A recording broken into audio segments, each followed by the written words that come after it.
आणि माळशिरसला गेलो, तिथं एका उषा ताईच्या डोक्यात बंदुकीची गोळी घातली, ती मातंग समाजाची.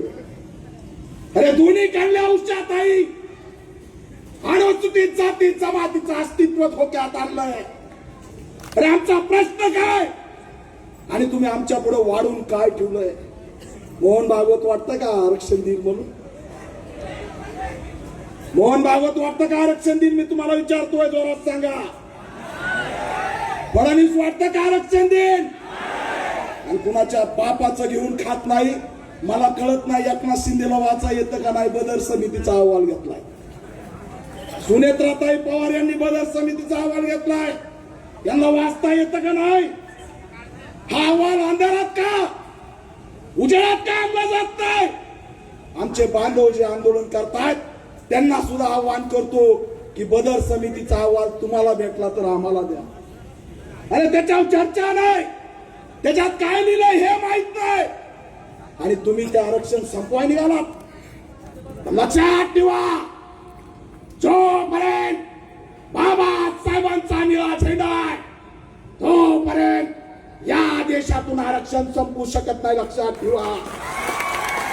काल दिल्लीमध्ये एक आंदोलन झालं आणि एक नवीन आंदोलनाचं ढोंग कालपासून सुरू झालं. आरक्षण हटाव, फक्त वर्गीकरण नाही, आरक्षण हटाव म्हणे. आम्ही ओपन चॅलेंज केलं. लक्षात ठेवा, जब तक इस देश में जातिवाद रहेगा, हमारे बाप ने दिया आरक्षण जिंदा रहेगा. कोई भी माई का लाल उसको छीन नहीं ले सकता. यांना महाराष्ट्राचं मणिपूर करायचंय. मणिपूरला विघटन केलं आरक्षणने. सगळ्या महिला नग्न करून भाऊ भाऊ भांडायला लागलेत. या मोहन भागवतला महाराष्ट्रात दंगल घडवायचे. 1 ऑगस्टचा अल्टिमेटम आहे बऱ्याच जणांचा. फडणवीस एकच सांगतोय, 1 ऑगस्टला कोणताही जर निर्णय अंधारात राहून घेतला तर हा समाज ऐरा गैरा समाज नाही. 1818चा सिद्धार्थ महाराजची औलाद आहे, एवढं लक्षात ठेवा. बिलकुल चालणार नाही नाटक. बुलढाण्यातल्या मोर्चात मी आलोय, मला माहित आहे.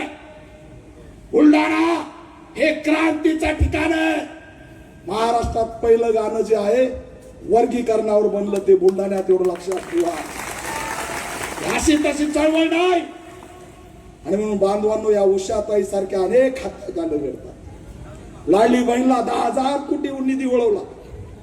आमचा स्वातंत्र्य बजेटचा कायदा कुठे आहे? अनेक प्रश्नावरती आमचा संघर्ष चालू आहे. पण आम्हाला विघटित करून टाकण्याचा डाव या ठिकाणी रचलेला आहे.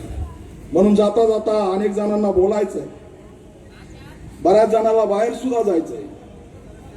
एकाच सांगतोय, तुम्ही लढायला तयार आहेत का? जोरात बोला. आणि म्हणून तुमच्या साक्षीने आरएसएसच्या मोहन भागवतला इशारा देतोय, जय भीम वाल्याच्या नादी लागायचं नाही.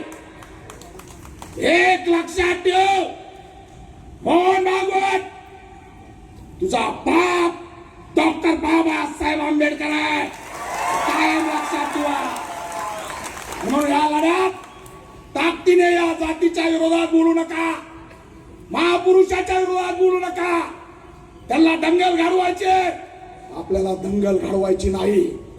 दंगल जर घडवायचा प्रयत्न केला तो जो कुणी दंगल घडवायचा प्रयत्न करेल त्याच्या मास्टर माइंड हाकाला सोडायचं नाही. हा सुद्धा इशारा या माध्यमातून देतो. आणि म्हणून भावांनो, जाग्यावरच बसून ताकदीने हात वर करा आणि जोरात घोषणा द्या, जय भीम.